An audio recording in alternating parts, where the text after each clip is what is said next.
to a free solution. I'm Kevin Wilson, your host today, joined by Tim, the Freedom Marion O'Connor. I'm here, Kevin, and I think perhaps you should double check your microphone to see if you're talking through your computer cam mic or that Yeti mic in front of your. Oh, that's weird. It absolutely is my computer mic, my Yeti mic. Disconnected briefly. So there you go, brother. Now you sound fine. To hear me. Hopefully. Yeah. We call that. When I reconnected my camera, it decided like it wanted to use my camera mic for some reason, which is terrible. Sound like I'm talking through a tin can. It did sound like you were talking through a tin can for a second, man. But we fixed it. It's beautiful.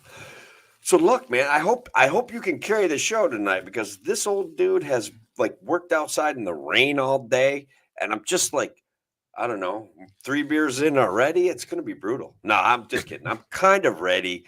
I am kind of low energy tonight. We'll see how you know how I get. Working in the rain, I assume the same storm that like gave tornadoes to Buffalo the other day. And yeah, probably. It was just like a little bit of wet. Like here was just wet. I'm like in the great state of Connecticut now. I have moved on from Massachusetts back to the capital of, I believe it's the capital of Connecticut, and the home of Colt Manufacturing. Oh, still in Connecticut? Oh. Yeah, I know. It shows me what I know. I think so. Yeah, I know. So anyway, the stuff we're going to talk about tonight, though, we're of course talk about the VP pick. Yeah, congratulations, Kamala Harris. You have picked PC principal. So we're going to talk about Tim, the other Tim. Yeah. I mean, not the Tim that's the libertarian that's going to be in Trump's cabinet, perhaps. A different Tim entirely. Maybe. We'll see. Yeah. No, the other Tim, the maybe lesser known Tim, but absolutely, that he's a joker. He's a clown. He's a fraud. But yeah. And then I want to talk about the strategy of like Democrats calling Republicans weird, and just all the politicians being weird. We're going to talk about that. And then maybe we'll talk about there's a Google monopoly lawsuit going on. So we'll talk about that stuff. Smash them, Kevin. Smash them into the dirt. Break them up into tiny little pieces, little regional Googles or calm down, Elizabeth Warren. Everybody gets their own Google this way. It's going to be beautiful. Gets their own Google, their own special Google. Yeah. Yeah, that's good. That's going to work out super great. For free. Paid for by the totally government. For free. Yeah. Shouldn't have to pay for it at all. Modern monetary theory, bro. Everybody gets free Google. You get free Google right now. I pay for it. Well, my clients pay for it. That's why you get free Google. Honestly, I don't know, man. I will talk about it during the show. Something happened with Google. Like I think it's broken. They need to fix it. Yeah, we'll talk about it. Yeah. No, I mean, there's a bunch of stuff going on with them too.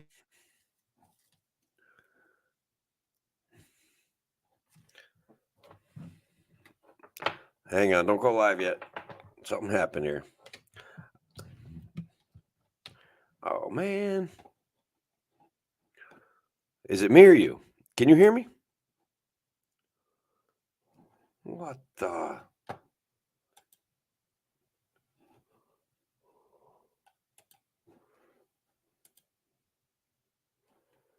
Oh, it was Kevin. Guys, hang in there. We'll be right back. It's me twice. What in the world is going on? All right. Is there people there? All right. I don't know. Kevin kind of bounced out. I'm also getting an echo. I'm not sure why. Hopefully Kevin will be back. Can you guys hear me? I can't hear me.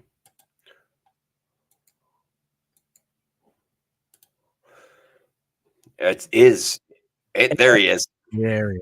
All right, let's switch that. I'm in here twice. Yeah, what are you doing?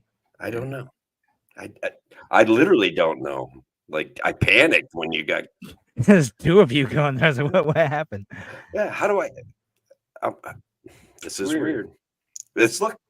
Well, you get. I'm hearing you twice too. I don't know what's going on. I don't. You. This happened because of you. It probably is. I'm gonna There kick we one go. of you out. There, I kicked myself out. Don't kick any more out. I figured it out. Don't do it. All right. This is gonna be a nightmare to edit this segment, so it's probably not gonna end up in the podcast. That's okay. Just cut it. Just cut it. I don't know what happened there. Like I reloaded StreamYard somehow when you bounced Man. out. Yeah, Luddites. Well, Luddites. I don't even know what those are. Podcast. Yeah. We don't hate technology. We just don't know how to use it. That's all. Carrie Bittner's out there in the audience. That's cool. Dark Closet hey, of Carrie. Mine. Patty Bittner, Patty Blanchard, Patricia Blanchard, John Barron. We're doing pretty good. We're missing Shelly, but I bet she'll be along before long. Yeah, but all right. So let's go live. We'll let's do it. Well, no more glitches happen. That's so we gotta hope. All right, let's go. Now, an hour of clarity for exhausted people of our nation mired in toxic partisanship. Left versus right, us versus them.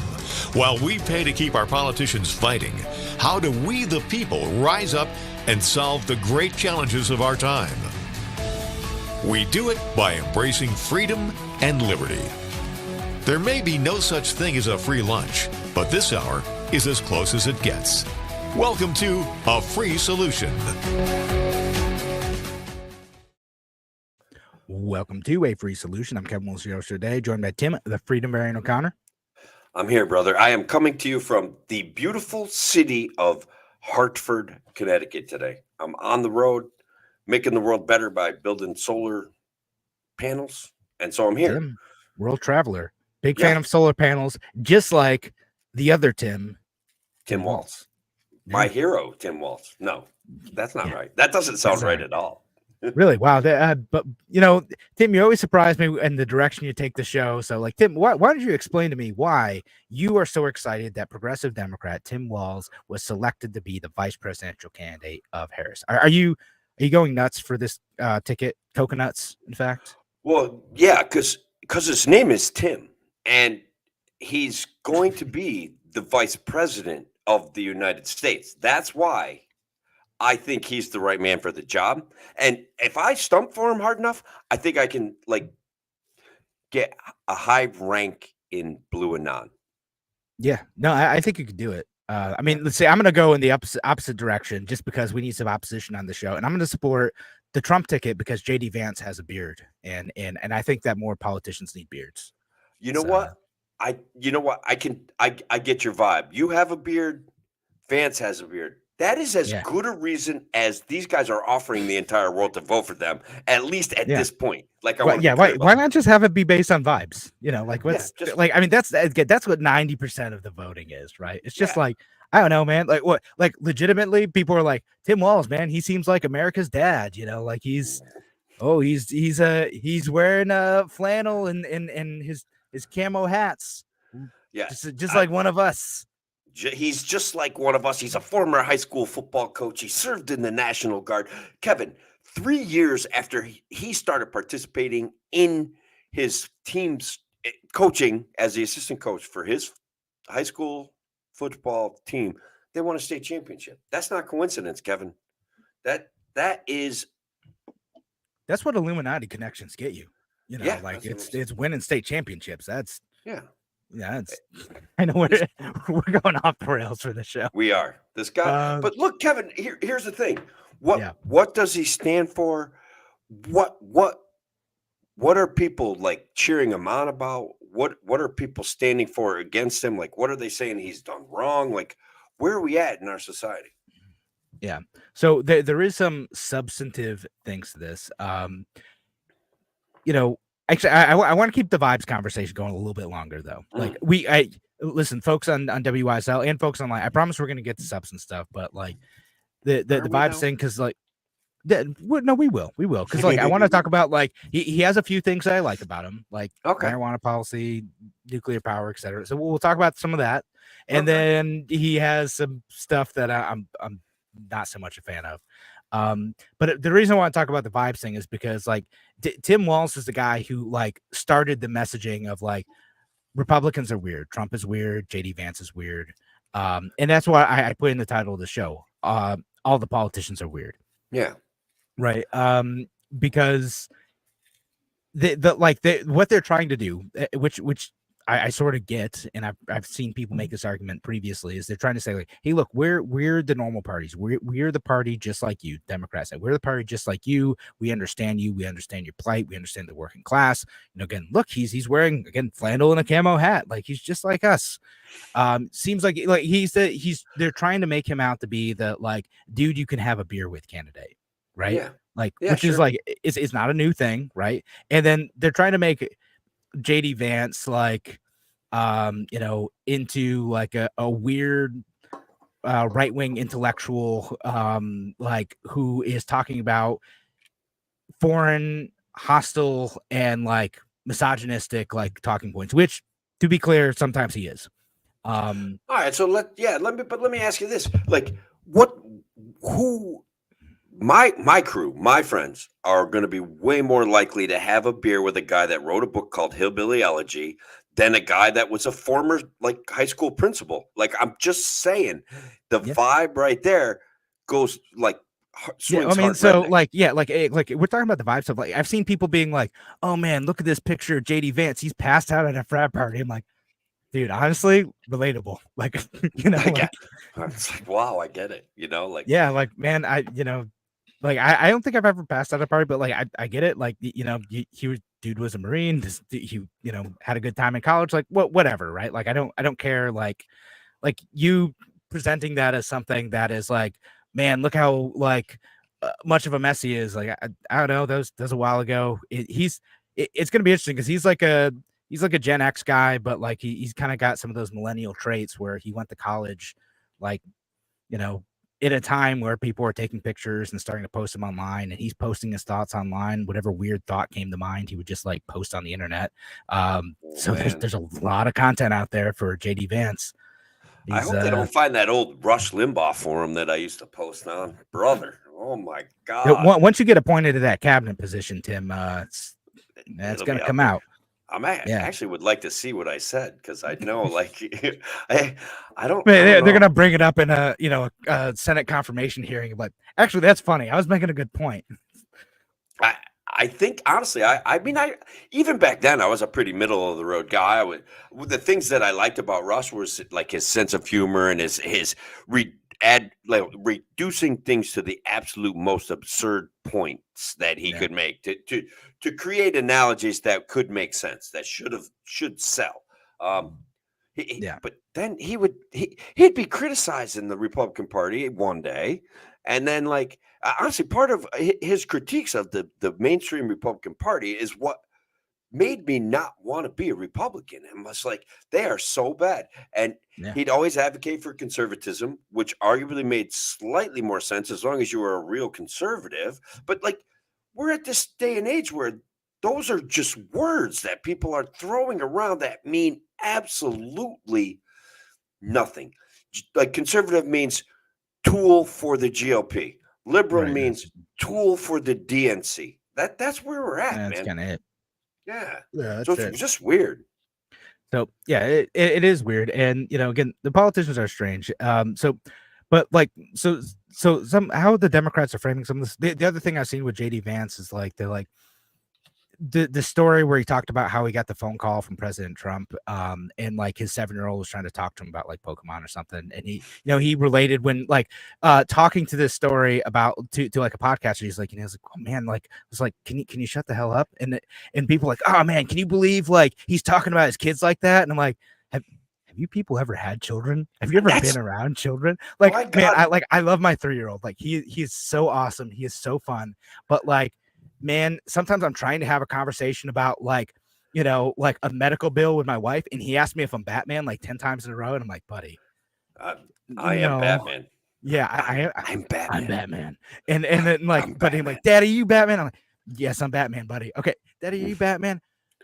Buddy, okay, Mom and I are trying to have a conversation here. And like when I talk about that later, I'm like, I was like, oh, can you like be quiet, please? Right? Like, but I'd be nice to him in the moment. I'm sure JD Vance is nice in the moment. It's like, but they keep picking on him for things that like makes him more relatable.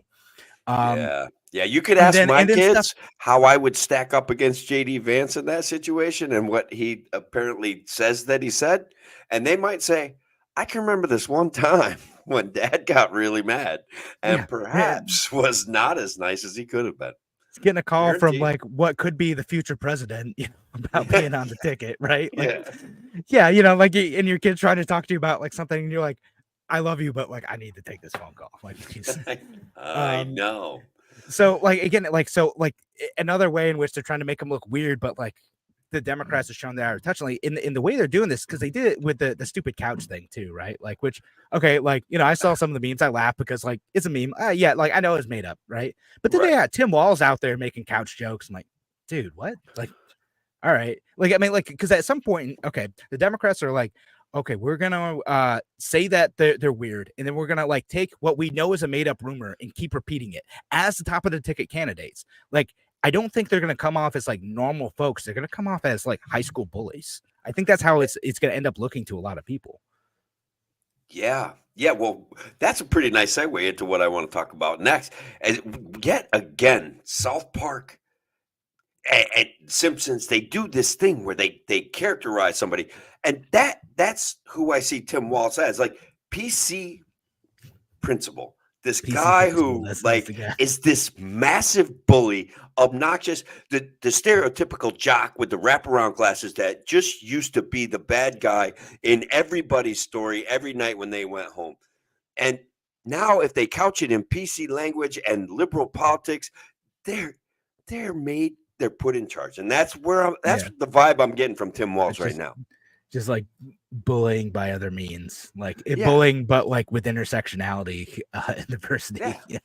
Yeah, that's it. It's exactly it. It's like we made the victims the abusers in this situation, and then the abusers, the natural narcissists, the cluster B personalities, they gravitate towards it, and they're like, hey, like, you guys got to check him out on South Park. It's hilarious, the stuff that he does. It's like he's violent, he's angry, he's abusive, he treats the kids like crap, and it's all in the name of being politically correct. And it's just a great juxtaposition. I totally forgot about PC Principal till you brought it up again. But yeah, I remember him being there throughout the series. But the Tim Walz and Keir Starmer, he's another one that reminds me of this PC Principal guy, where it's like, I am an authoritarian psychopath, but I'm going to couch it in very liberal talking points, and therefore everyone will love it when I beat people down. Like, he was like this lockdown guy, this Walz character, you know? No, he was, you know, now he's talking about how, like, you know, I want to preserve like freedom of choice for everybody. And like,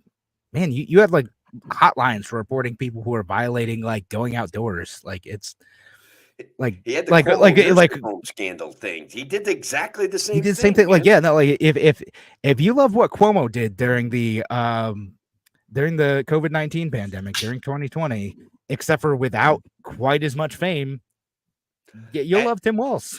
And with no sense of apologizing. This guy does not apologize for it at all. Didn't regret it. Well, he doesn't even say decisions were made that are uncomfortable. He says it wasn't a mistake. That's what we did. You know, and it's like, wow, dude, like, you're terrifying me. Not even like hey, if we knew what we knew now, but like what we knew back then, it looked like it made sense. No, it was a mistake. Okay. Yeah, no, interesting. We're happy. No, so and I think like the main point that I'm trying to make with this whole segment though is like, because there's stuff like that. There's stuff like the like not recognizing like a bad decision. Like, even in retrospect, again, like I'm a little bit more generous than you in saying like, okay, sometimes people made bad decisions with bad information. And if then they corrected that, because I look at people like Jared Polis and Ron DeSantis and others who like, they're like, hey, new information's come out, let's change this. Okay, great. Like I can get on board with that. Folks like Tim Walz, like less so. And again, my point with a bunch of this is like a lot of politicians are weird, like including Tim Walz and especially Kamala Harris and JD Vance. Again, I've said like nice things about JD Vance, but like I've talked before about like I really don't like his politics. I think it was a terrible choice for VP. And Trump is he's weird in his own ways too. Like, but there's with these choices, I thought they were gonna. I thought they were gonna pick someone like I think everyone thought they were gonna pick Shapiro out in Pennsylvania, who and he has some things I like about him, things I dislike about him too. But like they went with like the kind of lefty candidate. Most of the normies in the country are kind of alienated. They're like, man, I just want someone normal, and instead you're giving us like these guys and people like Chuck Schumer who can't like cook a cheeseburger. Like these are the politicians you give us, people who like, as much as they try to like put on a face of seeming like normal folks, like they just like their priorities, the bubbles they live in on Twitter and like the political sphere, like it's just not something relatable to most people. And I go, we're sort of in that bubble a little bit too, but like, man, you go out and like touch grass and like talk to your neighbors, like yeah, they're not out there making like JD Vance couch jokes. Like it's just like it's a very like specific small set of people who are like out doing that stuff. Like they're trying to get by. They're trying to buy most of us just trying to like afford groceries and daycare and stuff, which is remarkably hard. Let's be fair. Like the monetary policy of the last 4 years has made things challenging, and I don't hear anyone speaking to important issues in a way that makes any sense. Like Kamala Harris's platform on inflation is, we understand that it makes things difficult and we're going to take it very seriously. And it's like, thank you. That's nothing. That's nothing. Like you could talk to Chase Oliver and he would be like, all right, well, look, what we've got to do is like firm up the currency. We've got to stop, these wars. We've got to stop, dumping water into our chicken soup and diluting it into like practical poison. Like that's what we would have to do. He would wasn't have aware of the chicken soup scandal. Yeah. So I'm just saying, like, it was a good analogy that one of my friends on Twitter gave me, and I gotta figure out a way to use it even more effectively. Like, does that make sense? Yeah, no, I mean it is like getting like most of us are just trying to like deal with like actual problems, and like that's what we want to like. I think most people want to hear politicians talk about like that stuff, right? Like again, and again, if we hear Tim Walz like things that I might have particular like issues with, and there might be drawbacks to, but things like the free school lunch thing, like okay, like that could be a winning issue for them, right? Like, hey, let's talk about like expanding free school lunch across the country. All right, like people get that, like people, even if they're not paying much for school lunch for kids, they don't want kids to go hungry. Okay, that at least is something tangible that like people get the benefit of. We're talking about like lowering grocery prices. Again, I don't like this. I really don't like solutions. It's going to be counterproductive, but Kamala Harris, if she keeps talking about like, oh, we're going to lower grocery prices by going after those greedy corporations. Nope. You're missing the point. Like you're not actually going to solve the problem. She's not going to solve any problems, Kevin, but I think we know that like it's going to be more of the same. It's going to be more platitudes. It's going to be, look, we need a society where choices are real, where it's like, hey, we could continue to fund NATO or we could continue to fund Social Security. We can buy kids school lunches, or we could send another like fleet of 4,000 Marines over to the Middle East to like mind everybody else's business. I think that we've lost that ability to make choices. And we're not even taking them seriously. It's all just like, yeah, what we'll do is go into more debt and, it'll be fine. Don't worry about it. Yeah. Dump water into our chicken soup. But we need someone to be like grown-ups about this stuff, right? Like, again, and this isn't something like I'm just hearing libertarians say. I'm seeing like or listening to like neoliberals talk about this stuff too. Like the left centrists are like, hey, maybe we actually should get serious about this whole debt thing. It's going to be a problem eventually. Like maybe like, hey, maybe we need someone to be a grown up. Maybe we want our politicians to like not just engage in culture war nonsense.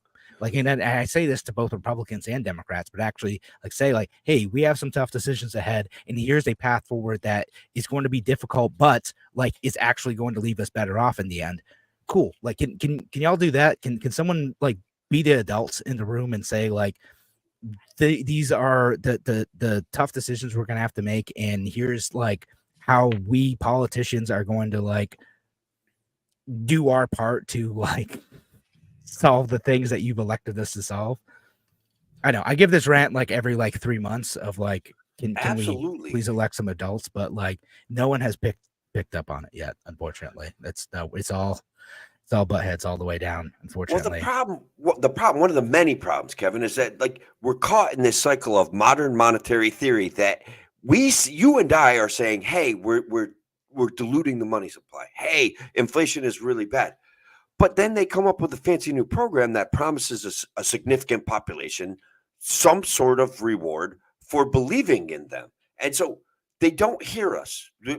They're talking right by us. They're going right for the aid. They're going right for the medulla oblongata. They're going right for the emotional responses. People do not buy that there's going to be serious consequences to the current monetary fiasco that's been going on now for Nope. years. Unfortunately, like until we get people who take it seriously or who, or until there's a crisis, we're going to keep having this problem. All right. On that note, though, we have to head to break. Thanks again for joining us here on The Free Solution on WYSL. We'll be back in just a few minutes. Talk to you soon.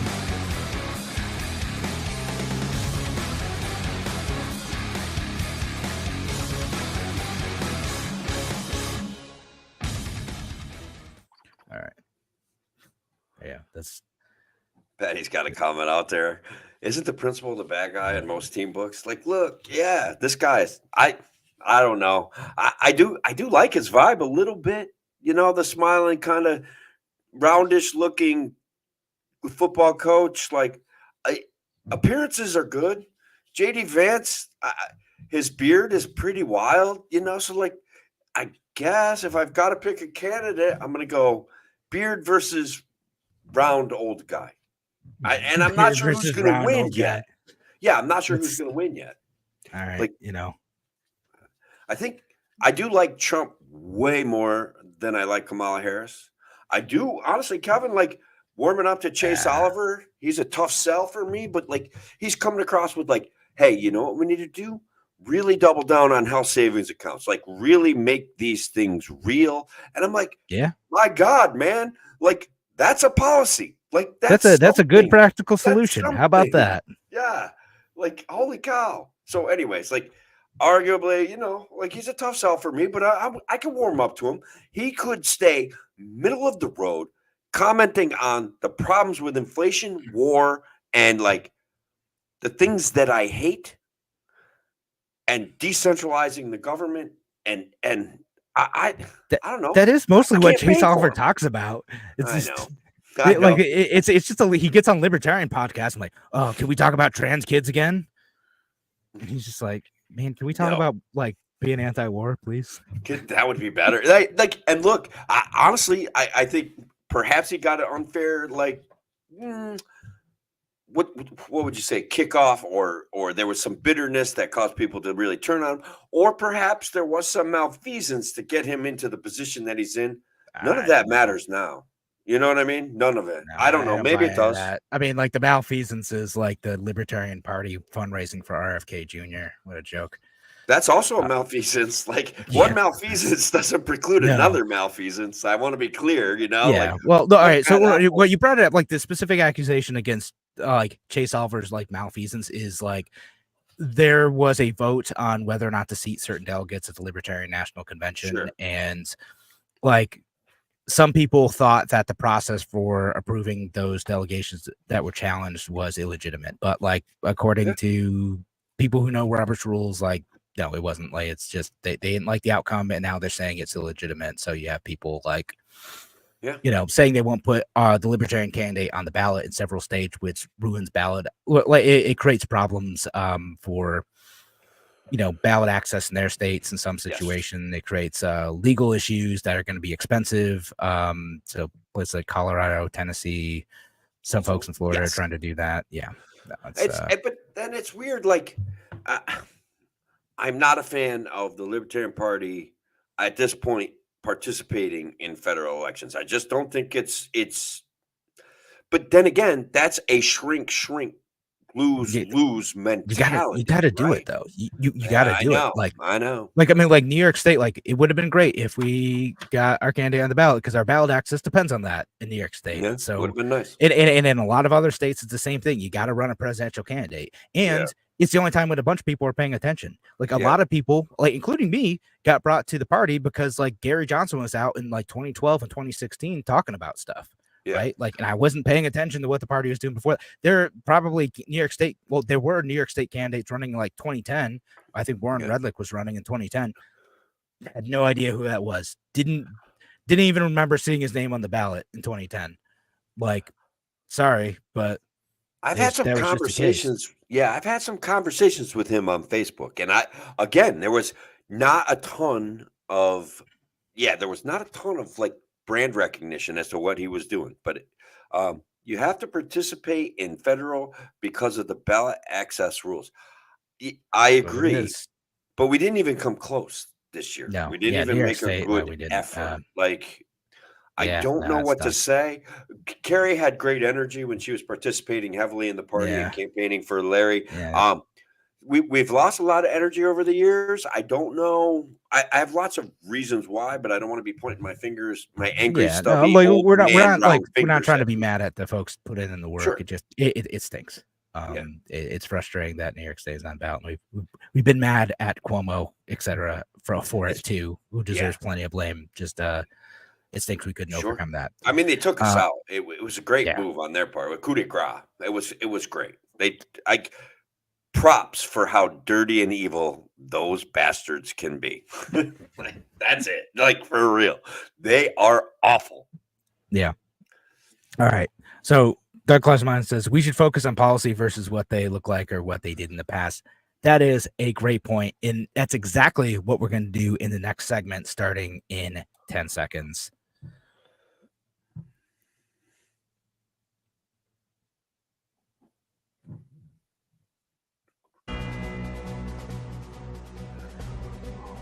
Welcome back to A Free Solution. I'm Kevin Wilson today, joined by Tim, the Freedom Variant O'Connor.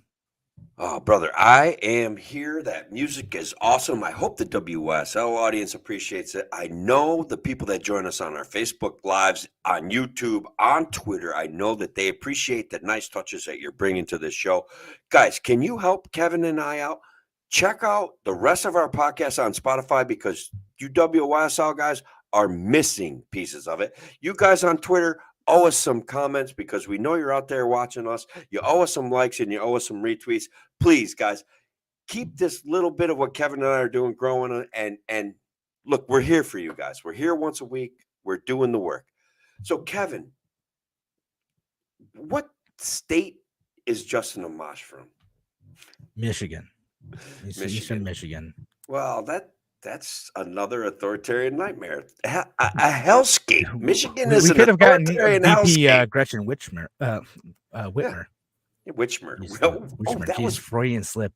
That was nuts. I didn't even mean that, but we could have gotten that. But so Dark Closet of Mine, though, a commenter on YouTube says we should focus on policy versus what they look like or what they did in the past. Yeah, what? We should focus on that, which is why we're actually going to talk about Tim Walz and some of the other folks too. But you brought up the Michigan thing. I'm so mad Justin Amash lost the Senate. Like the Republican Party, like, man, every time I'm like, hey, maybe they'll go back in the pro-liberty direction. Nope. It was a blowout. Mike Long, pro-CIA, pro-war, like big government, dude. Your typical John Jay Republican, strong, centralized authority with a big, heavy boot to put on people's necks. What did I say? I said Mike Rogers, Mike Long, but okay. It's really unfortunate. That bums me out. Like every time I'm like, maybe the Republican Party will do the right thing. Maybe they'll start coming back. Maybe libertarianism will be the third leg again. Nope. It's just totally cut out of the picture now. It's all national conservatism, progressivism, and Trump loyalism. That's all it is. Well, it's all populism and make pretend anti-establishmentism. Like you cannot be anti-establishment without principles because what you're doing is risking everything that we've built. Okay. So when people are talking about being anti establishment, guys, that is simply not good enough. It is absolutely not good enough. Kevin and I will give you a healthy dose of principles. We can talk about the first 10 amendments to the Constitution, what also known as the Bill of Rights, and how important that is. But like, guys, we're losing the plot of liberty and freedom. And look, I don't know what you think about what I'm saying.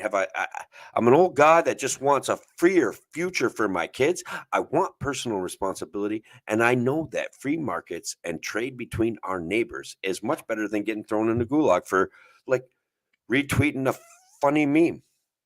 Yeah, no, I mean that's I agree. All right, but What's not to agree with? yeah. So we'll talk about a little bit about Tim Walz and what is we'd already mentioned the COVID-19 stuff. Yes, go. Again, he was like on the more extreme end of COVID restrictions in terms of, again, having COVID hotlines to report people who weren't masking properly. He gave an executive order that said you could have 90 days in jail for violating like the COVID-19 restrictions. Yeah. The full, and again, theirs went on longer than made sense. It ended up just being all virtue signaling stuff. Again, I think I'd mentioned this either the last segment or earlier in the break. It's like, okay, if you did that stuff and then you saw new evidence, you changed your mind. Okay, fair enough. You made a bad decision, but you worked to correct it. Okay, he didn't do that. And then the nursing home policy, that's terrible. New York State, although with less remorse about it.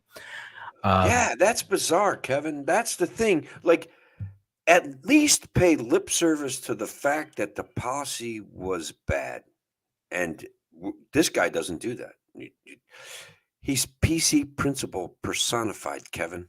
I'm going to say it 50 times, but it's just there you go. So you're going to get the stick. Yeah. So he has a bunch of stuff. So there's the there's the tax hikes they had, income tax hikes, gas tax hikes. There's wasteful spending in terms of some of the hero pay stuff where there's a bunch of corrupt spending with that. There's some of his energy policies which are interesting. Some good, some bad. Mixed bag on those. Some of it's it's aggressive, renewable energy policies, policy targets, but they don't, they didn't quite have the infrastructure in place. So one of the things he did with this was permitting reform on transmission and building renewable energy. That's actually a good thing. We should do that. We should make it easier to build renewable energy if that's what you want. We should make it easier to build transmission lines. Which is tough, but that's what you need to do if we want a grid that is sustainable and effective. Is we need transmission lines and new and it relatively inured to EMPs and stuff like that. We need it. We need it, especially with the pro-war footing that I see going on in the world. If we don't step up a little bit here. Yeah, no, it's really important to have that resilient infrastructure. And to his credit too, he's also kind of pro-nuclear. So permitting reform, pro-nuclear, great stuff. Not so great stuff. The tax and spend policies. And he's kind of a left-wing guy, in terms of how he talks. He's. I think sometimes there's this perception that just because you're from a rural area and again you look a certain part and you're part of a football team that you're more conservative in some way. He's not. He's a rural populist. Which Minnesota has a long history of having. Rural populists who want big government. They want more control over your life. They want, to try to fix all of the problems in the world with their government policies. And again, the problem is that they can't. They don't. They can't really do it effectively. They don't know how to do it effectively, and it ends up just wasting a ton of money. But they don't ever realize that wasting money creates problems because they suffer no consequences for wasting our money. They suffer zero. You know, There's zero. it extracts wealth from consequence. the state, from the community, and the politicians like, well, I guess that didn't work. Okay, yeah, but Sorry. meanwhile, like, people suffer, businesses suffer, individuals suffer, families suffer. Yeah. And Red Lobster goes out of business, bro. Like, this is like a restaurant apocalypse right now. It's nasty.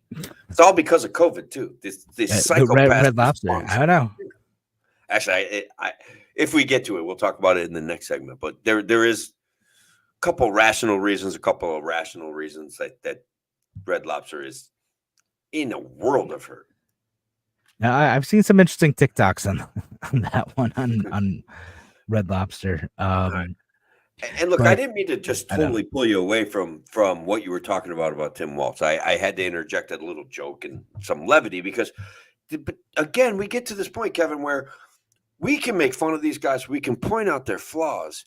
We can talk to our friends and we can explain to them that these policies are bad for you. They're bad for me. And like, when you're mad at me because like you think I like Trump because of the way I look, or you're mad at Art because the guy across the street because you think he likes Trump, and the guy across the street's mad at you because you think she like Kamala, I guess now, like that's all personality politics. It's all this thing that we've got to fix, man.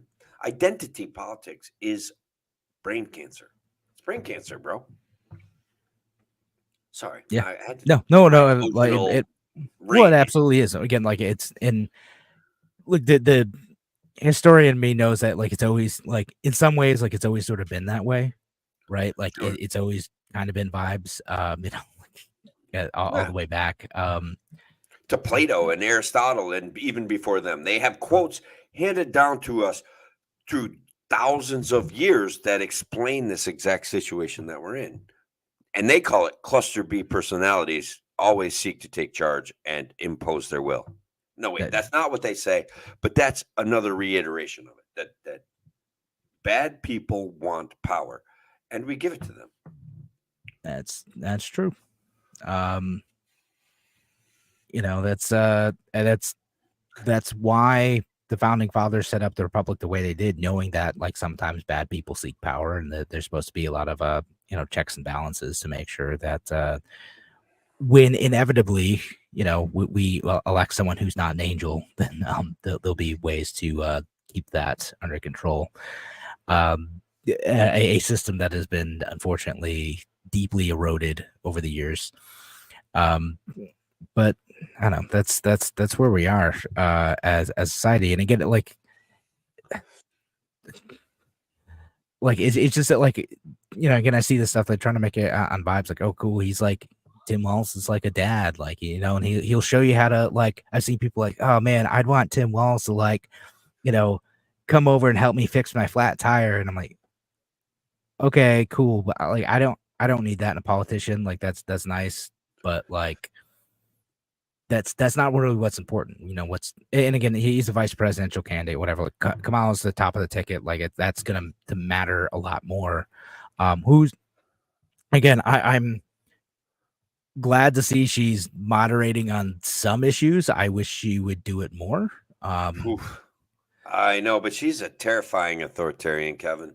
And she is. Like her whole history is that, and again, she's following the moment for better or worse, what, like she was very anti, like she was like, it kind of came off as more like anti-police and like the 2020 election. She was talking about criminal justice reform and in a more aggressive way, in a way that I appreciated during that too. But or she was like against fracking and she was for Medicaid for all, or Medicare for all, and blah blah blah, all this stuff.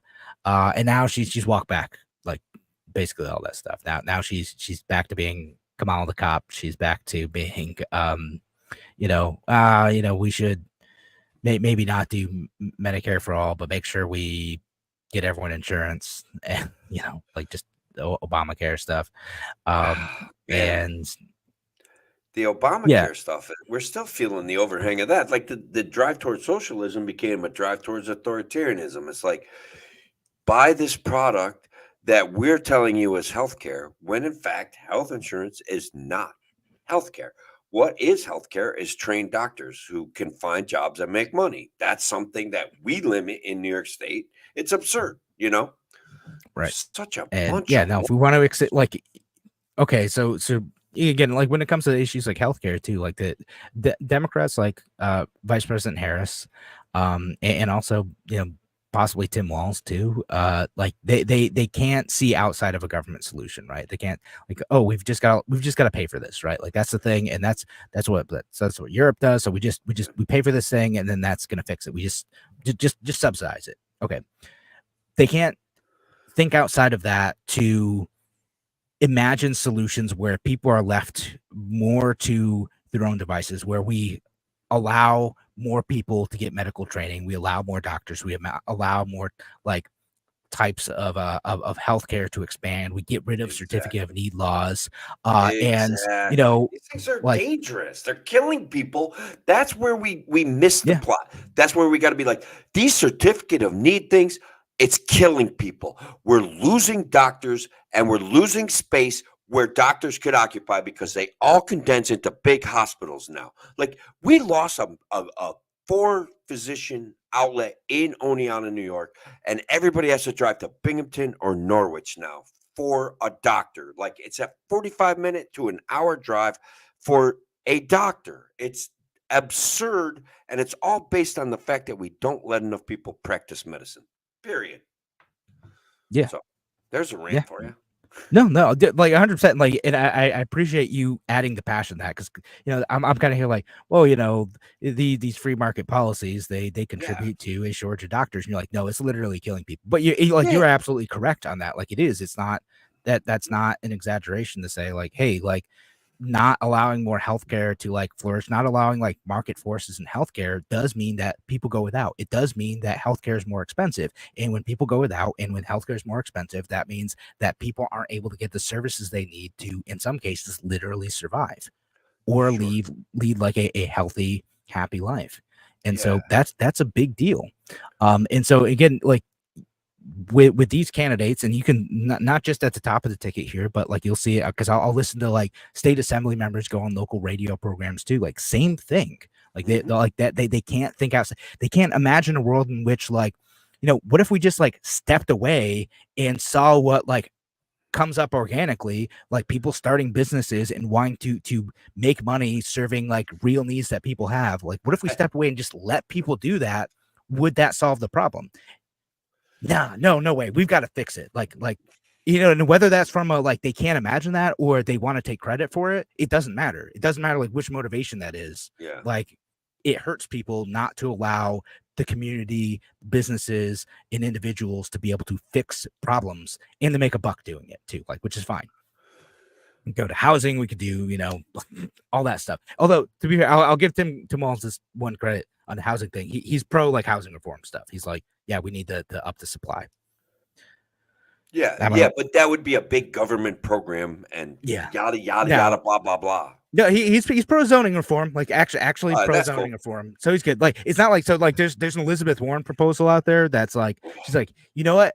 What'd she say? She said something about like, it's economics 101. Like we need to like, increase the supply of housing, and like a bunch of libertarians like, oh, economics 101 from Elizabeth Warren. Whoa. What is it actually? It is 99% subsidized government housing and like 1% like, oh, maybe we'll give like $5 million as an incentive grant to encourage people to like upzone stuff. Oh, okay. Nice. Like I don't know what I was expecting. No, it's just all like, we're gonna solve the problem by government building all the housing. Cool. Like you could just you could just let people do it. Like they're happy to do it. They are. Just make it a little bit easier and get the F out of their way. They will do it. Take a look at what's going on in like Argentina. That guy has things heading in an interesting trajectory, Kevin. Supply is up, inflation is down. Things are looking pretty interesting in Argentina. Like, yeah, they are. I mean, gosh, we don't even need to look that far south. Like, we could look at like Texas. Like, okay, what's Texas doing in terms of like housing stuff? Like, places like even like Austin, but like, several cities in Texas have said like, okay, well, we're just going to make it easier to build. And people did. And now like rent prices have gone down like 20% since they like just made it easier to build. Or if you're a fan of green energy, if you're a fan of solar panels or wind power or like other carbon-free forms of energy, you know what Texas did? They made it super easy to build that stuff. They said, yep, here's a very simple, straight forward process that doesn't cost a lot, and you can just build these things. So what state is building the most renewable energy of any state in the United States? Texas. GTFO. Get out of here. Shocking. And they didn't have to do it with like huge, massive subsidies. I mean, there's some federal subsidies that are still coming in, but like mostly it's just let people build stuff. That's it. That's all you gotta do. Just let people build things. You can live your entire life off the grid with no connection to your local electrical vendor if you do solar right and add some heat backup. Like you don't have to participate in these psychopaths like game plan. Like it can happen. Thomas Massey does it. That's it. Yeah. That's it. All right. So I think we have to head to break. I forgot to write down the time, but I think we're heading to break. Hopefully that is correct. If not, I'll be ends. All right. So thanks for listening, WYSL audience. We're gonna head to break. We got one more segment for you. We'll be back in just a few minutes. Talk to you soon. I'm actually a little bit terrified that segment went really long. Like I have a feeling that it's like 4 minutes long. But you could just chop off my passionate rant about how certificate of need nonsense is killing people. Like that's the thing. Like we want our rational appeal to people's intellect to make sense to them, where we say, look, the certificate of need idea is a really bad idea.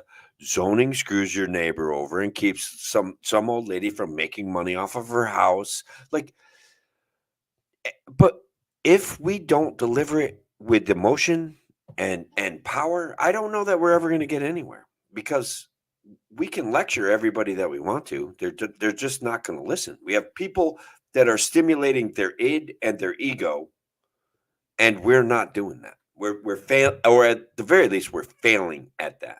That's one of the reasons why we're not reaching people, I think. It might be it.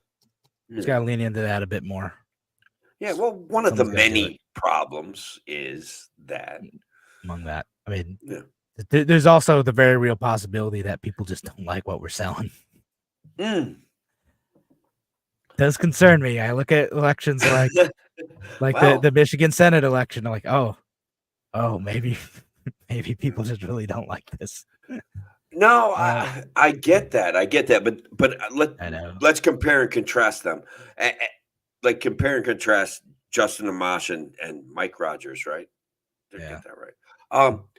You got it. Bold, brash messaging versus Justin is brilliant. He's excellent. Like he's completely into libertarian ideas, but at some point when he retired from the House, he didn't transition from the House to the Senate, Kevin. He went, hey, I'm a libertarian. Hey, I'm not running again. See you guys later. So his political arc, he interrupted his own political arc, I think. Yeah. I mean, I imagine like the reason why like he did what he did is he was going to get primaried and he was going to lose badly. So knowing this, because he voted to impeach Trump, that's what it was. Sure. And look, we've talked about that. Even though the guy who replaced him also voted to impeach Trump the second time, Peter Myers. Yeah. There was an issue with Justin, whom I respect and admire and love his philosophical takes on things. But there was an issue where I felt like he was simply too emotional about Trump. It's where libertarians. I think he was correct, but it doesn't mean it doesn't matter if you're correct or not. You don't have to stick your finger in every hornet's nest available to you. Like I'm just libertarians saying, absolutely have to stick their finger in every know. I'm just saying, he's one of us. I'm just saying we don't have to. We don't. have to there's this give and take thing where we're like, hey, I've got to be perfect on this issue. So like if I'm perfect on this issue, I have to tell the world that I hate Trump. And I don't think that benefits us because as libertarians, Trump is incredibly flawed. Incredibly. He's a populist. He's not really, he's a make pretend anti-establishment person. And people aren't going to want to hear that in their face every single time because they're like, but again, people love their don't have tribe. a great answer. Justin Amash just being like, no, when he's wrong, I'm gonna say he's wrong, and when he's right, I'll say he's right. And people are like, why do you hate Trump? And he's like, I don't hate Trump, but he's wrong on these things. And it was earlier where he had responded emotionally to Trump about something, or at least what he said. And I wish I could. I wish I had the instant recall of my 35-year-old self because I would dump it right in your lap and I'd give you receipts. And like Rand Paul did that too. Like we're gonna say like Rand Paul, like right after he dropped out, like absolutely really was trashing Trump. Then he's like, nope. If I want to stay in the Senate, just gonna have to get on board, and no matter what he does, I'm gonna talk about how cool it is. Like, which I don't like that. That's expedient.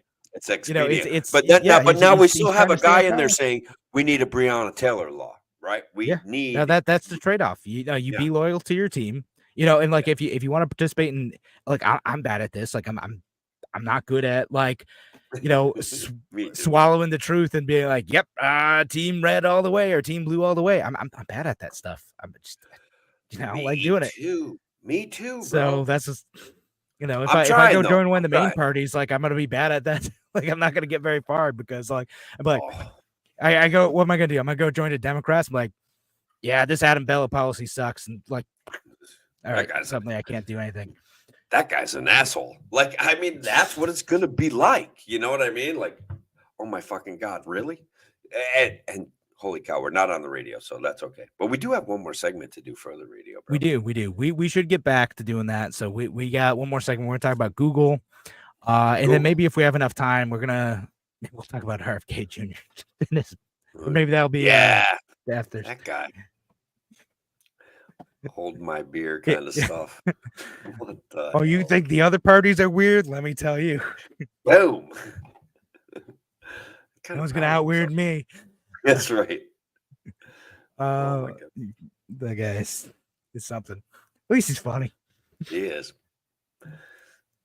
The bear. Yeah, maybe we'll talk about the bear. The Bears. Oh man, that guy. All right. Go back in 3, 2.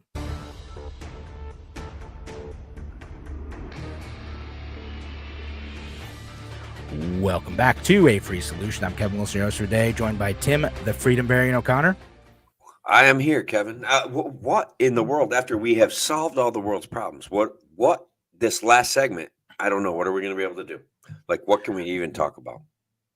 We're going to talk about Google because Google was just involved in, there's just a ruling on the monopoly status of Google and some of their practices that folks at the FTC and other folks thought were monopolistic. So there was a ruling and said that, yep, Google was engaging in illegal monopoly practices in terms of getting their product placed on phones. All right. So I love it because I hate Google and I hate what they've done to America through algorithmic manipulation of like it's everything that we see as a problem in this day and age is Google's fault, Kevin. I'm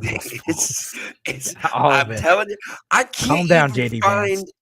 I can't even find an oil filter for my kid without running across some sort of advertisement for Kamala Harris. All right. Like, I'm just telling you, everything that is wrong with society is Google's fault. It's because we should smash them into a million tiny Googles and call it Tim. That's it. I don't know. Yeah. Just smash it. Just everyone's going to have their own local Google and it's going to work great. It's going to work perfect. So here's the thing. So some of the evidence cited in some of this is a lot of people use Google, right? Okay, They do. they do Millions, like perhaps mil- billions. Yeah, no, like in the United States, because I like this is part of what I do for my job. You know, I have to know like what search engines are people use. Like it's close to 90% of searches are done on Google. Like it's really like, and here's the thing: the reason why people do that is because as frustrating as Google can be, and I see some comments about it. Maybe we'll get to that. People like it better than the alternative. It's not because like there are alternatives out there. It's not because it's expensive to switch to something else. It's not because like your phone doesn't allow you to switch to something else or your computer doesn't allow you to switch to something else. It's because people like it better. Like that's it. Like that's the whole reason why. And like to me, I don't care if everyone chooses to like rally behind a single product, even if it's 90% of the people in the country. That's fine. As long as you have alternatives, as long as the government isn't enforcing alternatives, as long as like there's a way to like access another thing, that's not a monopoly. Like it doesn't matter. Same thing that we've talked about, like in relation to like Amazon or like other products too. People use that because like they like it. Again, if you get a Windows PC and you open up your computer, the default browser is going to be Edge, right? That's what it's going to be. And then when you try to use the default search in there, it's going to be Bing. Yeah. You know, which there was a whole lawsuit about that too in the 90s about whether Internet Explorer could be the default browser on your computer. And like the folks like with Netscape were mad about it. Yeah. What do people do with Edge? They choose to go and download Chrome and Google. Like because Chrome is also like one of the dominant browsers. Now there are reasons not to use it too. I get it. If you want alternatives, then like go and do it. And Dark Clouds of Mine. Bing is meh. DuckDuckGo is good. Brave is okay. There are 3 alternatives right there. All you have to do is type in your browser, go to those places from just about any browser. There are apps for that. Like I also have like Bing Copilot on my phone too. It came with Google, but like I'm not obliged to like stick with that if I don't want to do that. Consumers should have choice. And again, if they happen to coalesce around the product, I'm fine with that. Tim, just setting aside the other stuff with Google, what do you think about that? Well, honestly, here's the thing. I've just bought 2 new computers in the last year and a half. And the absolute reality is that Microsoft tries so hard to keep me from using Google that it's wild. Like I literally want to punch Microsoft in the face when I can't get Edge off my computer and it interrupts me and be like, "Are you sure you want to switch away from this browser?" Like Bill Gates, just knock it off because that's embarrassing. You're like begging me for business and I don't like it. But also like I do on some level feel like Google has attained a certain monopolistic power. And like I was joking before, but something's happened to the Google search engine that is really bothering me. Like I used to be able to type in like serial numbers on my car or and find a list of parts or Chilty diagrams and like literally the last few times I've tried this, I get weird, wild selections that are hidden advertisements. Does that make sense to you? Like, am I wrong about this? Like, if I'm trying to find, again, I was joking about the oil filter for my kid's car, but I got like 4 advertisements for the wrong oil filter in the top thing, and none of them offered up themselves up as sponsored. So, all right. Well, no, they absolutely do because again, this is what I do for a living. Okay, I knew you'd have good input on this. That's right. Go ahead. So here, like for all of you don't know, I'm gonna like just forgive me for this, just to explain how it works. How it works is like if you type in something like an oil filter, like in this thing, right? What should happen is that exact product should pop up as an ad. Like a good ad would do that. But sometimes people will bid on related things because they'll use what's called broad match keywords, and Google's like, this is sort of related. Maybe they're actually looking for this other thing. And then they'll show these ads. Yeah. If you don't click on those ads, Google will stop showing them. Like that is what it is. Like literally, like if you are an advertiser and you're bidding on keywords that are relevant and your landing page is irrelevant, Google will stop showing that stuff, or they'll make it really, really expensive to show that stuff. And over time, like you'll just get less of that. So like they're always refining that process. Now, bad stuff gets through occasionally because there are, billions of searches every day. But like that's how it works, right? Like, so again, if you don't like the ads, like scroll down, like go to the organic results, like you'll get stuff, or like just click on the ads that have like what you're looking for. Because what Google wants is they want the ads to actually match what the query is, because they don't want you to be mad about that situation. Now, if they I get it am mad wrong, about it. And yeah, I'm exactly. so mad about And it that we should smash them into a million little pieces. That's how Tim, mad just I use am Bing about it. then. Tim, use Bing or use DuckDuckGo. No. You got no. You want to switch products, you could do it. And again, what this specific lawsuit is about is Google pays to like have like their search engine be like the default search on like phones, so like iPhones and like Android, like Samsung phones, etc. So they're paying like millions and millions, like billions of dollars to do this. And they said, nope, that's engaging in illegal monopolistic practices, because like reasons, basically like because this is default, you do it. Again, you could look back at like what is the default browser and search engine on PCs, and we're gonna rehash that argument again. And again, they make it even more annoying, but like again, it's pretty easy to switch. You're not locked into that. Like if you want an alternative, you can switch easily. So I think this lawsuit's ridiculous. There's another one that's going to be coming out too that's related to like search and like their monopoly power in search, because again, they're such a dominant player in the market that they take up a massive amount of search dollars, advertising dollars available. But here's the thing. I can advertise on Bing if I want to. I can go to Microsoft Ads. I can advertise on Bing, DuckDuckGo, which uses Microsoft, by the way, and Yahoo. It's all the same thing. Like they're all together, actually. But so they only make up. It's even worse than what I was saying. This is horrible. On the average, but really they're not Google news. though. And so, but with this lawsuit with the phones thing, like not allowing Google to pay for this, like okay, so what's the alternative, right? Like, either people just download it anyway, and maybe like Google saves some money, depending on what the remedy is, because the remedy hasn't come out, or what you have to allow a certain amount of phones to have like Bing installed. No, okay, so we're gonna help like another big corporation. Like, how does that make sense? Like, let them bid for it, let them get the spots, and if people don't like it, they'll download it. And because what I think is gonna happen, honestly, over the next like 3 years, is that some of Google's share is going to drop if they don't innovate, because they kind of botched the rollout of like the new AI stuff, right? Like when you search for stuff and you see those AI results, it is mixed. Like it's like not always great what you get. And ChatGPT, which again has partial ownership from Microsoft, like they're rolling out their own separate search product. Which is going to be like ChatGPT does work with like some of the Bing stuff, but like they're rolling out their own, like within the ChatGPT platform, their own like chat search type product, and that might change a bunch of stuff, right? Or maybe it does nothing. I don't know. Maybe it's not that great and it doesn't work, but like things change fast, right? Like they like again. I always go back to like whenever you think like there are people putting lawsuits about the MySpace monopoly back in the day. Like what happened with that? Things changed. Then suddenly Facebook, everyone's going after the Facebook monopoly. I went on another local radio show talking about the Facebook monopoly. Guess what? They're dropping in daily use like all the time. Like I know it because like it's literally my job to pay attention to this stuff. Like a bunch of people are moving away from Facebook. They're not. In fact, they're moving to Reddit. Actually, that's where. For real? Yeah, the Reddit's where they're going. It's not X. It's not.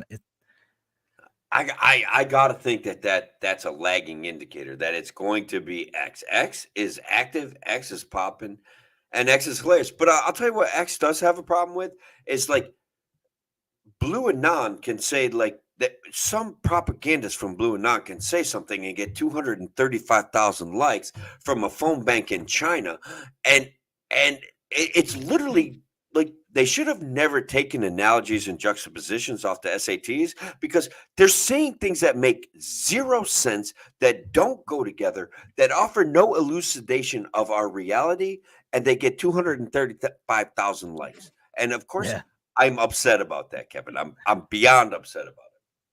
Yeah, no, I mean, saying that stuff is annoying, right? I mean, there's a bunch of like weird stuff that still goes on Twitter. I think I actually use X a little bit more than I had like a year ago, and not it just I don't know. I've just found it more interesting lately. Yeah, well, you can relative to humor, Facebook, you can get like conversation. There's all things are possible. You can build friends groups on X, and honestly, like. you can make a lot of money. Not that I have, but apparently some people do. Well, one So day, Tim. One day. one You'll get day, the number of impressions. I know I'm up for like renewing that $100 I spent. I'm like pretty much on the fence. Like I honestly, know. Elon better come I, through with something. I'm stuck at 850 followers, guys. I need you to follow me so I can justify. Yeah. Look, we'll do like I'll get you in some of our groups.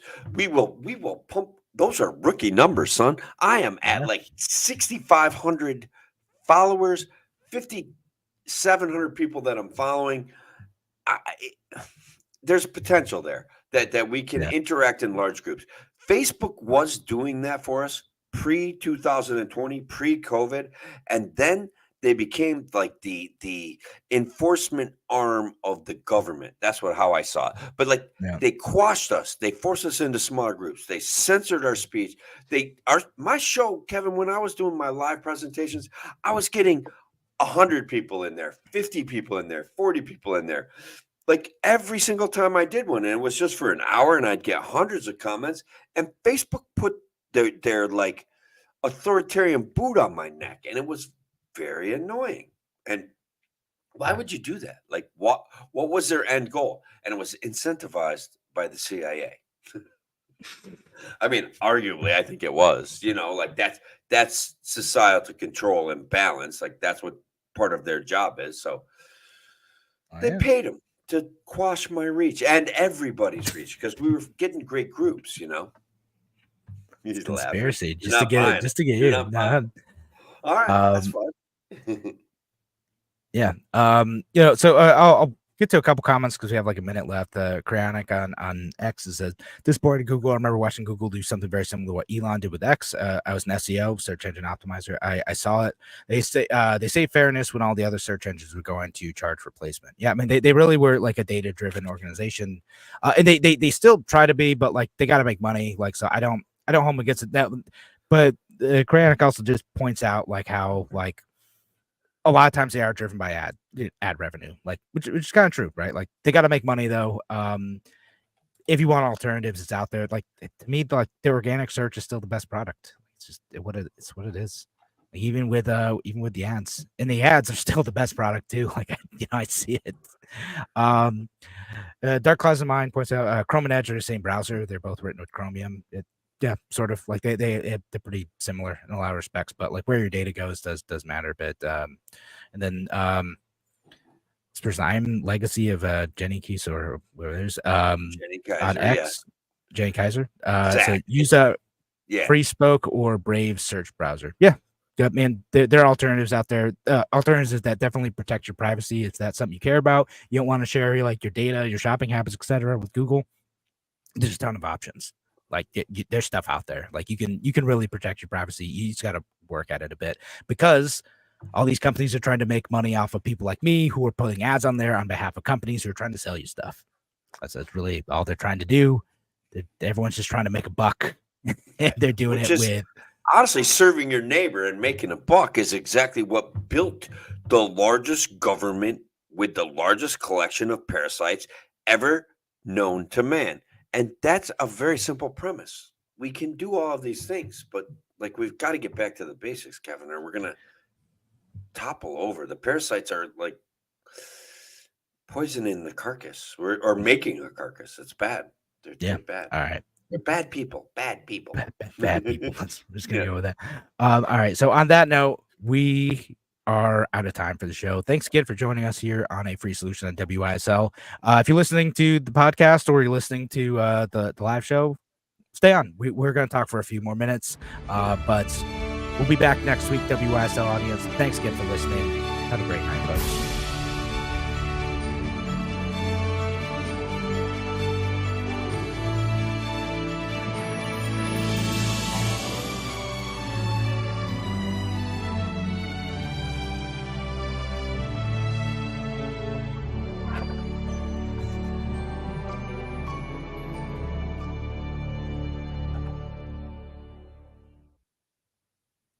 So we got to talk about the bear. Well, we got to talk about Kennedy. Like, yes, that's a classic what he did there. Like, classic. Classic dead bear jokes. I mean, what do you do when you find a dead bear by the side of the road? If you're Robert Rex. Kennedy Jr., you take it into Central Park in New York City and leave it there. Like, that's what you do. It's like, Yeah, well, next to a bicycle, because he Sure. thought it would be funny that if people thought the bear was hit by a bicycle. But yeah, he came across a dead bear, and someone had hit it with their car, and he took it and was apparently gonna like try to skin it, but then someone convinced him to put it in Central Park as a joke. oh my God. I mean, Uh, it's wild. And I've seen people like there's people who are sharing their tweets from 10 years ago who are like, who the heck leaves a bear in Central Park? You know, That's- he did a confession video to Roseanne Barr about it. Honestly, I love Roseanne Barr, dude. She is just anytime she's on a podcast, I try to like catch her. Like she's always been funny. She's always been interesting, and now like in this day and age, she's anti-authoritarian but has principles. Their principles are weird, don't get me wrong. They're a little bit like not about to say. mainstream. You know, like she wants the earth to vibrate and kind of go backwards in rotation or something like that. But like I love her for that. And so, you know, my mom was a big fan of Roseanne, all those like that show. And it was great. You know, it was a good show. Yeah. But I don't know. It's just the bear thing's weird. The bear thing is weird. I had I know. some stuff about But like, man, how is Chase Oliver the most normal guy in the race? My goodness. I know. All right, that's kind of weird. Yeah. He did- is though. You're right. Yeah, like he You're is like he's just kind of like a relatively normal guy. I mean, he's got like, you know, some of the like libertarian positions that some people find are strange, but like he seems like a relatively normal guy, like compared to like Yeah. like I everyone mean, else I- who's going to be on the ballot in a majority of states. He's not that weird. You're right. And Yeah. that Like that Gary perhaps- Johnson was kind of weird. Like I liked was. it. I found it charming. Like, but he was kind of Yeah. weird. Joe Jorgensen was a little bit weird too. But She was odd, dude. She was an odd duck. Like, and look, I liked her. I thought she was, well, too compassionate. But then again, like, we're wrong about everything. So if I think she's too compassionate, maybe she wasn't maybe compassionate enough. I don't know. yeah, right. But yeah, but like I said, I thought Gary Johnson was a weird dude. Like he went on, you know, like gosh, what he went on one of the comedy shows and like was like rock climbing and stuff, and he'd make different like weed jokes and like odd dude, but it was charming at the time. Now it's like all the mainstream candidates are weird. RFK Jr. is weird, you know. You got Chase Oliver, who seems like a normie, relatively speaking, which is saying something for the libertarians. Yeah. That's a good point. Flavor Flav tried to save Red Lobster, Kevin. He failed miserably. But Did he? Yeah. I didn't. He may have saved or really boosted some traffic at a couple of locations because he went out and kind of guest cooked, came up with a menu, that kind of thing. Kind of fun, you know. And we tried to yeah. So Patricia is commenting on YouTube about it. He paid the Olympic girls rent for water polo, the women's water. Like yeah, he's like a big sponsor of the American women's water polo team. Like yeah, he pays their salary, he pays for like a lot of their like equipment and travel and stuff. Like he's it's like their biggest booster. And was that like that's why he's at the Olympics? Like I mean, it's kind of wholesome, honestly. In action, bro. Like that's it, you know. Yeah, like I don't know, it's kind of fun and pay. Yeah, that's what it is. I mean, like it's cool. Like it's interesting that he found like this, like niche sport that doesn't always get a lot of attention outside the Olympics, and like decide like, hey, he's just gonna support it. Yeah. And I mean, I haven't kept up on women's water polo. I think the only thing I've actually kept up on is U.S. men's volleyball, who they lost today at the Poland. We got a chance at the bronze. Yeah. All right. Well, that's still a medal round. That would still be pretty good. I was trying to pay attention to a little bit of the wrestling, but they offload that to digital platforms because they know like wrestling people will pay extra to get up to the minute information on live matches. So it's like Yeah. on Flow Sports and because we're crazy and we're insane and that's it, you know. I had this whole thing I wanted to talk about, and it's kind of weird, but we're being presented with a series of Rorschach tests. Do you know what a Rorschach test is? Yeah. So you see the little blob and Yeah. try to say what it is, right? Arguably, you want to try to say what it is, but what are you really talking about when you're looking at a Rorschach test? I don't know. It's just All right, like so- what you're projecting onto like the image, right? That's Well, yeah, okay. That's a good start, right? So what you're really talking about when you're looking at a Rorschach test, when you're looking at this smeared splotch of ink on a piece of paper, what you're really talking about on some level are your life experiences and things that matter to you, right? And so you come up with a horse on a cloud, and it's like eventually you get back to when you were 4 years old and your mom, before she died, took you for a horseback riding lesson. Do you see what I'm saying? Like it's that kind of thing where you're learning about yourself and you're actually taking this moment to look at a picture and all of the relationships that you form in your brain and important things spill out in a symbolic representation on a piece of paper. So what I'm saying is that like, and I this is not original. I give credit to Brett Weinstein, whose podcast that I enjoy, but he's talking about like this issue of we're being presented with a series of Rorschach tests where we're all responding based on our history, and some of it feels deliberate, right? Like if you're upset about women in sports, right, you're going to see Khalif as a man beating up women. If like you're going to see what's important to you in this Rorschach test, and then other people might see, as we've witnessed, the opposite of that. And it's a very interesting way to analyze what I see going on in society right now. No, setting aside like that specific issue, which, you know, whatever, I don't want to get into that, but like I think that is how like most political issues end up being. Like people project their own politics onto every situation, right? That's correct. That's exactly the point of the Rorschach test. Like they start from like their position, and then they like whatever the factual situation is, they build everything around it to fit what their like political narrative is. Exactly. No, yeah, that's exactly and I think that's kind of true with you know, that the specific boxer situation as well. Like if your worldview is that like women's sports are being degraded by trans athletes, then doesn't matter what the actual facts are, and I'm not going to debate those today, but like that's what you're going to see. We can debate them because the issue is that you and I can debate them, but we don't know what the real facts are. No, we right? don't. Like, that's the thing. That's why I'm like, I don't really absolutely want to engage in it because know like, what I don't the real actually facts know. are. No, I mean, no one seems to know anything. They're just like, again, they just like, well, as you said, they projected like all their political priors into this situation and like made it like a, you know, it's like South Park used to do like good episodes. You brought up PC Principle. South Park used to do good episodes of this, which like just butter side up, butter side down situations where like people are arguing over like what like side of the toast will land on when you drop it. And it's like it's meaningless, and everyone's just projecting their own like priors onto like the situation that like might not even be related to what their actual positions are.